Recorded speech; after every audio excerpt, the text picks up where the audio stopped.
नमस्कार, मैं अनुषा शर्मा फिर से आप सभी के साथ हाजिर हूँ सृष्टि हॉर्टिकल्चर कंसल्टेंसी की तरफ से। तो हमने पिछले कुछ दिनों में एक कार्यशाला का आयोजन किया। जैसा कि आप सभी जानते हैं, हमारा उद्देश्य है कि पौधों की आध्यात्मिक ऊर्जा से संस्कृति को जानना और उन पौधों की ऊर्जा का इस्तेमाल अपने मानव जीवन में करना। इसी के साथ हमने पर्यावरण संरक्षण को भी महत्व दिया है। इन सभी बातों को लेकर हमारी एक कार्यशाला शासकीय उत्कृष्ट विद्यालय केसला में आयोजित करी गई थी। उस कार्यशाला की झलकियां आप आने वाले वीडियो में आगे देखने वाले हैं। तो चलिए इस पर्यावरण संरक्षण और औषधीय ऊर्जा पौधों की हम कैसे अपने जीवन में यूटिलाइज कर सकते हैं, इससे रिलेटेड कार्यशाला की डिटेल्स हम आगे देखते हैं।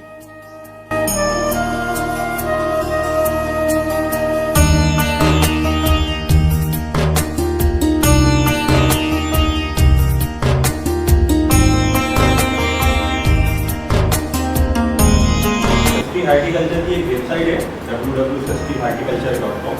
आप इस पर विजिट करेंगे तो आपको बागवानी से संबंधित काफ़ी सामग्रियाँ मिलेंगी कि आपको पौधा किस तरीके से लगाना है, बागवानी की प्रारंभिक तैयारियाँ क्या होती हैं।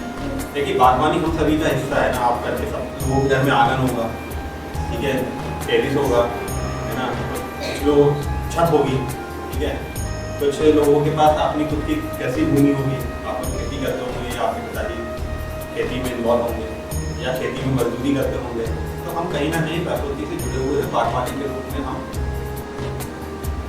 नेचर से अपने आप को कनेक्ट करते हैं। इससे संबंधित जो सोशल गतिविधि है उसको समझते हैं। इसी संबंधी की वीडियो है के माध्यम से आध्यात्मिकता से विज्ञान एवं पर्यावरण सुरक्षा की ओर। तो आइए देखते हैं क्या और कैसे उपाय किए जा सकते हैं। हमारा मानना है कि वीडियो तो आप समस्त जानकारियों के साथ देखते ही रहते हैं, लेकिन उसको जीवन में आप उपयोग नहीं करते हैं। आज हमने सोचा कि सर्वजन हिताय और सर्वजन सुखाय हेतु हम भी प्रयास करें। इसी तारतम्यता में हम इस वीडियो के माध्यम से बहुत ही सरलता से आपको कई सारे अत्याधुनिक तरीकों से अवगत कराने वाले हैं। आपके पास जो भी उपलब्ध संसाधन होंगे उनके माध्यम से आध्यात्मिक ऊर्जा द्वारा संस्कृति एवं पर्यावरण सुरक्षा के साथ ही मानव जीवन में पौधों का स्थान जानना और किस तरह से उनका उपयोग किया जाना है, ये हम इस वीडियो में बताने जा रहे हैं। तो चलिए आते हैं श्री गणेश से।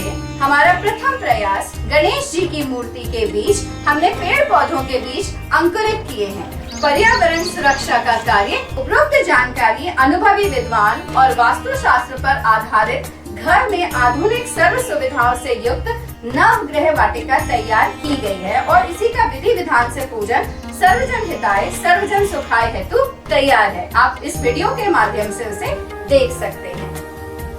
तो आइए गणेश जी की कृपा एवं नवग्रह की शांति से हम सभी कार्य सुगमता से अपने जीवन में सफल करें। अतः इस वीडियो को सब्सक्राइब कीजिए, लाइक कीजिए, जिससे इसी तरह के वीडियो आपको डेली दोपहर के समय में घर की बागवानी से पर्यावरण की सुरक्षा में आप अपना योगदान कैसे दे सकते हैं वे मिलते रहेंगे। तो चलिए मिलते हैं रोजाना दोपहर के समय में। धन्यवाद।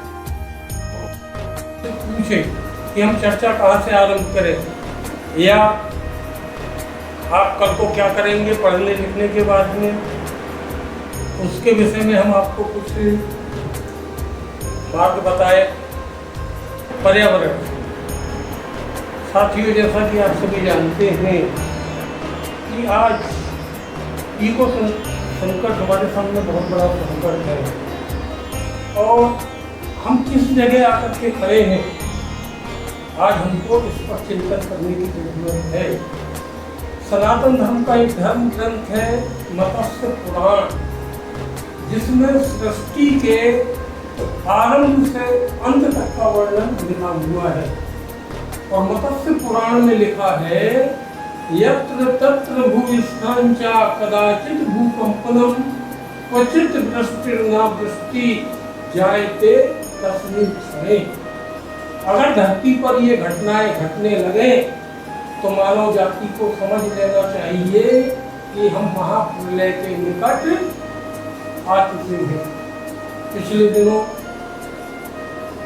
और पिछले दशकों में आपने देखा धरती पर ये घटना बहुत तेजी से बढ़ गई है।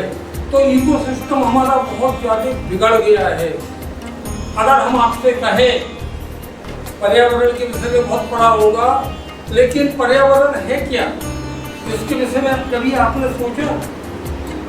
पर्यावरण, अगर मान लो मैं आपसे कहूँ कि आप खूब घिस-घिस करके साबुन से नहा लें, शैम्पू लगा लें, लेकिन जो कपड़ा आपने ऊपर से पहन रखा है, अगर ये 1 महीने से बिना धुला कपड़ा तुमको पहनने को दे दिया जाए तो क्या तुम अपने आप को तरोताजा महसूस करोगे? नहीं करोगे ना। मतलब तुम्हारा बाहरी आवरण जो गंदा हो गया है, उसके बिना आप अपने आप को तरोताजा महसूस नहीं कर सकते।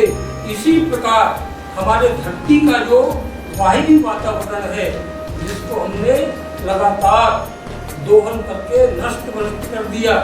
जब ये प्रकृति बनी तो 2 चीज बनी थी इसमें, एक जीव जगत बना और दूसरा वनस्पति जगत बना। एक दूसरे के पूरक रहते हुए दोनों को अपना विकास करना चाहिए था, वनस्पति जगत को भी और जीव जगत को भी। लेकिन जीव जगत ने बड़ा कब्जा किया वनस्पति जगत का और अपनी भौतिक आवश्यकताओं की पूर्ति के लिए उनका जबरदस्त दोहन किया गया। नतीजा, हमारे धरती का तापमान निरंतर बढ़ते चला जा रहा है, कार्बन डाइऑक्साइड गैस की मात्रा वातावरण में बढ़ते चली जा रही है। पहले जो प्राणवायु यहाँ बहती थी, क्या आज वो है? अरे अपनी माँ के ही नाम लगाएं। किसी प्रकार से भी हम पौधे को लगा करके पाले ताकि हमारे देश का पर्यावरण संतुलित हो सके। आपको मालूम है पर्यावरण संतुलन के लिए हमारे उपलब्ध भूभाग पर से कितने भूभाग पर सघन वृक्षावली होना चाहिए पर्यावरण संतुलन के लिए? बताइए। नवग्रह क्या होता है? सौर मंडल के ये नवग्रहों का बहुत बड़ा प्रभाव पड़ता है, और अगर इनको हमने अनुकूल कर लिया, इनकी सेवा करके इनको प्रसन्न कर लिया, तो हमारे भौतिक जगत में और बौद्धिक जगत में कई गुना वृद्धि होती है, और हमारे सुख सुविधाओं में भी बहुत ये ग्रह अनुकूल प्रभाव डालते हैं। तो हम आज यहाँ पर 2 ही आपको बताने आए थे। इस संबंध में करोड़ों औषधियाँ हैं हमारे वनस्पति जगत में, करोड़ों। इस संसार में 4200 प्रकार के पौधे हैं, और एक भी पौधा ऐसा नहीं जिसमें औषधीय गुण ना हो। कितने प्रकार के पौधे जो हमारी पकड़ में आ चुके हैं? 4200। अब चलिए पुनर्नवा के विषय में जानते, शंखपुष्पी के विषय में जानते, नहीं मालूम? हाँ, जब बैद्यनाथ वाला पढ़ने के समय, परीक्षा के समय कहेगा शंखपुष्पी सिरप ले लो, आपकी बुद्धि बढ़ जाएगी, आपकी याददाश्त तेज हो जाएगी, तो फट से जाके वो डुप्लीकेट सामान ले आओगे। लेकिन घर में शंखपुष्पी का पौधा होता है, उसका लाभ नहीं उठाओगे, जिसको अपन गाँव की भाषा में शंखा होली बोलते हैं। ये एक वैज्ञानिक प्रयोग है, आप करके देख लें, इसका प्रभाव तुमको स्पष्ट समझ में आते हैं। जैसे हमारा सूर्य मुख्य अधिष्ठाता सौरमंडल का, तो इसका सभी ग्रह चक्कर लगाते हैं। सूर्य का पौधा लगाएंगे। सूर्य का पौधा होता है श्वेतार्क, या जिसको मंदार कहा गया है, जिसको अपन अकाव का पौधा कहते हैं। जो सफ़ेद फूल वाला होता है वो मंदार होता है, और जो नीले फूल का होता है वो आक होता है, जिसको हम अकाव कहते हैं। तो सूर्य का स्थापना हम मंदार के रूप में बीच में करते हैं। उसका प्रतिनिधि पौधा, उसके प्रतिनिधि मुख्य पौधा तो आपका मंदार है, पर उसका प्रतिनिधि पौधा गुलाब हम बीच में स्थापित कर रहे हैं। अब इसके पूर्व में उदुम्बर मतलब गूलर का पौधा, शुक्र का पौधा रखा जाता है, और उसका चमत्कार देखें, आपको एक महीने में ही देखने लग जाएगा।